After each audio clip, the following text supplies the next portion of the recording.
कि झारखंड सरकार की क्या नियत है और केंद्र सरकार की क्या नियत है, लेकिन दोनों सरकार में हम यही समझेंगे कि दोनों सरकार को अन्य राज्य के साथ, अन्य केंद्र, अन्य राज्य में जो जो विकास हो रहा है सेविकाओं के साथ जो जो मानदेय बढ़ोतरी और पोषाहार विरोधी और प्रत्येक महीना मानदेय देने का वो काम कर रहे हैं, तो उनके साथ मिलके दोनों सरकार को समझौता करते हुए हमारी मांगों को पूरा करना चाहिए।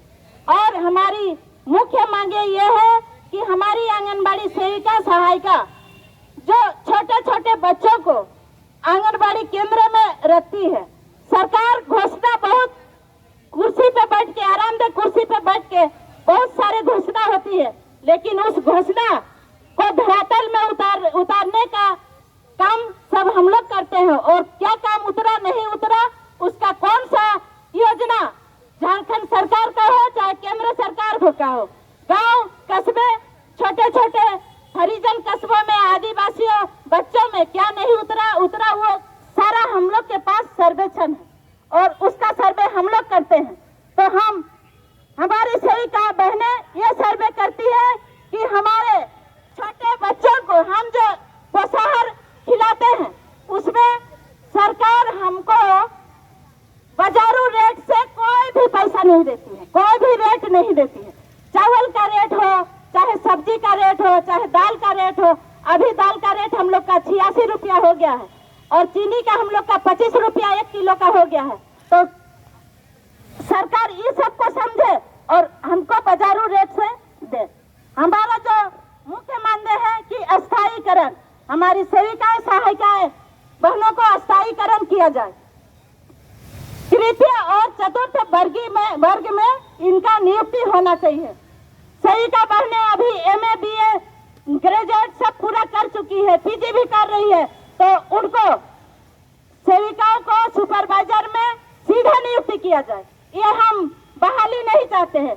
ये 50% हम सेविका बहनें नहीं लेंगे, हम 100% चाहेंगे। जो सेविका बहनें 10 साल 15 साल तक काम की है, अनुभवी है, वो सीधे सुपरवाइजर में उनका नियुक्ति होना चाहिए। सरकार 60 साल के बाद 62 साल के बाद हमारी सेविका बहनों को एक सादा कोरा कागज देके उनको अपना काम से निकाला जाता है, ना उनके साथ मान ना सम्मान। तो हम ये नहीं चाहते हैं। हम सरकार से यही मांग करते हैं कि उन्हें 5 लाख रुपया सेविका बहनों को और सहायिका बहनों को दे और देके उनको सम्मान के साथ अपना काम से मतलब उसको मुक्त किया जाए।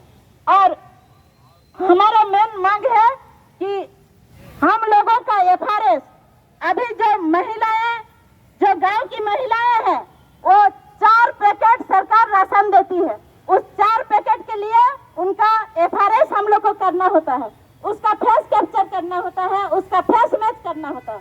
तो वो फेस मैच के लिए 3 घंटा 2 घंटा तक लगातार महिलाएं रहती है। तो ये गरीब महिला 3 घंटा काम करेगी तो उसको 200 रुपया मिलेगा, लेकिन 4 पैकेट के लिए वो 200 रुपया नहीं गवा सकती है और 4 पैकेट का उन लोग नहीं लेना चाहती है।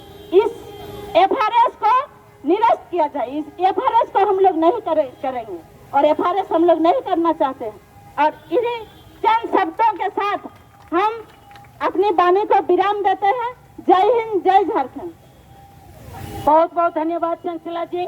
आप हम और मांझी की हमारी नेता आदरणीय दीपा दी से आग्रह करेंगे अपनी बात को रखिए।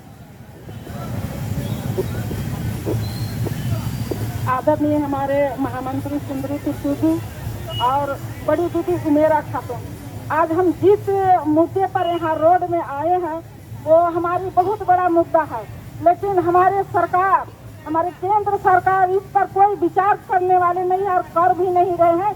इसलिए हम सभी सेविका रोड पे उतरी हैं, क्योंकि हमारी सेविका बहन, बहुत सारी ऐसी सेविका बहन है जो कि अभी फिलहाल रिटायर होके जा रही है। उसको रिटायर के एवज में कुछ नहीं मिल रहा है, सिर्फ मुंह पे कहा जा रहा है कि आपका समय समाप्त हो गया। बताइए, जो महिला 65 साल तक इस देश का सेवा करती है, गांव की सेवा करती है, हमारे बच्चों की सेवा करती है, अगर बिना कुछ कहे पूछे उसको झाड़ू पोछा करने जैसा एक गंदगी जैसा निकाल दिया जाए तो हमारी सेविका बहन का क्या सम्मान है।